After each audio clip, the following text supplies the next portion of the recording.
The most terrifying thing about the future isn't that machines will learn to think like us. It's that we are already beginning to think like them. We are currently living through a silent, invisible metamorphosis. A shift so profound it isn't just changing our tools, it's rewriting our biological blueprint. For thousands of years, human evolution was driven by the physical world. Survival meant outrunning predators, enduring harsh climates, and mastering the elements. But then came the Great Acceleration.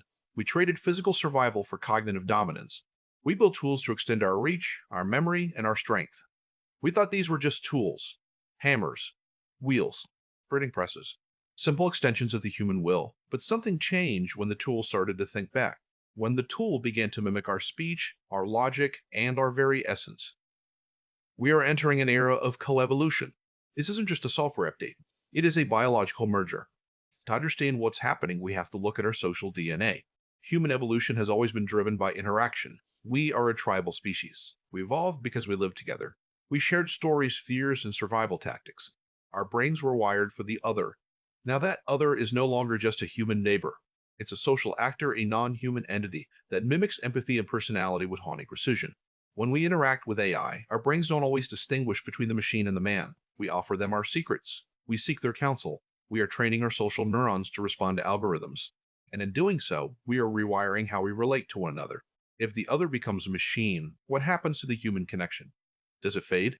Or does it simply transform into something new? This brings us to the second stage, cognitive synthesis. This is where the line between my thought and the machine's calculation begins to blur.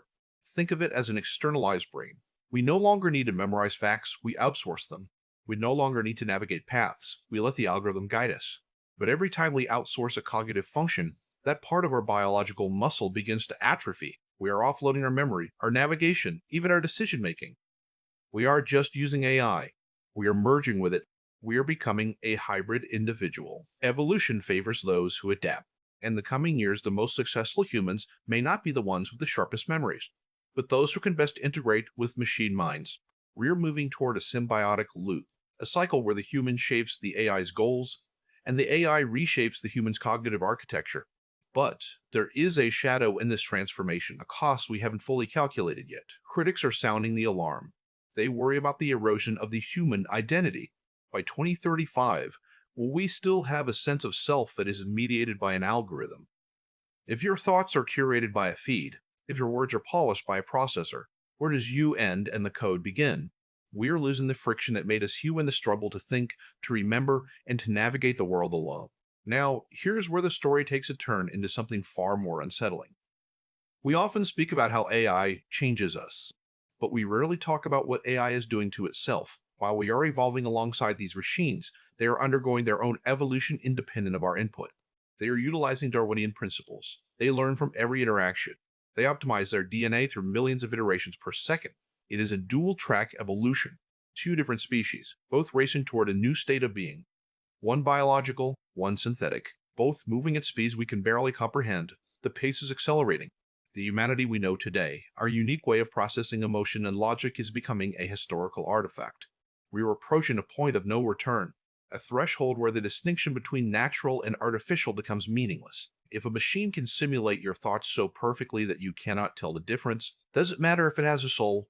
Or is the soul just a word for complexity we don't yet understand? We are redefining the mind. We are moving from a biology of flesh to a philosophy of information.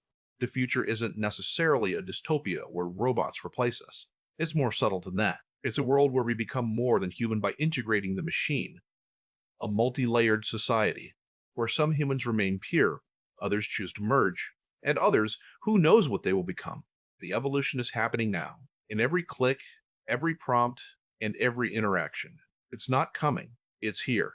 We are no longer the only ones evolving on this planet. We've invited a new species into our orbit, and they are changing us as much as we are changing them. The question is no longer what can AI do for us. The question is, what will be left of us when the integration is complete? Are we the masters of this new world, or just the first version of something else entirely?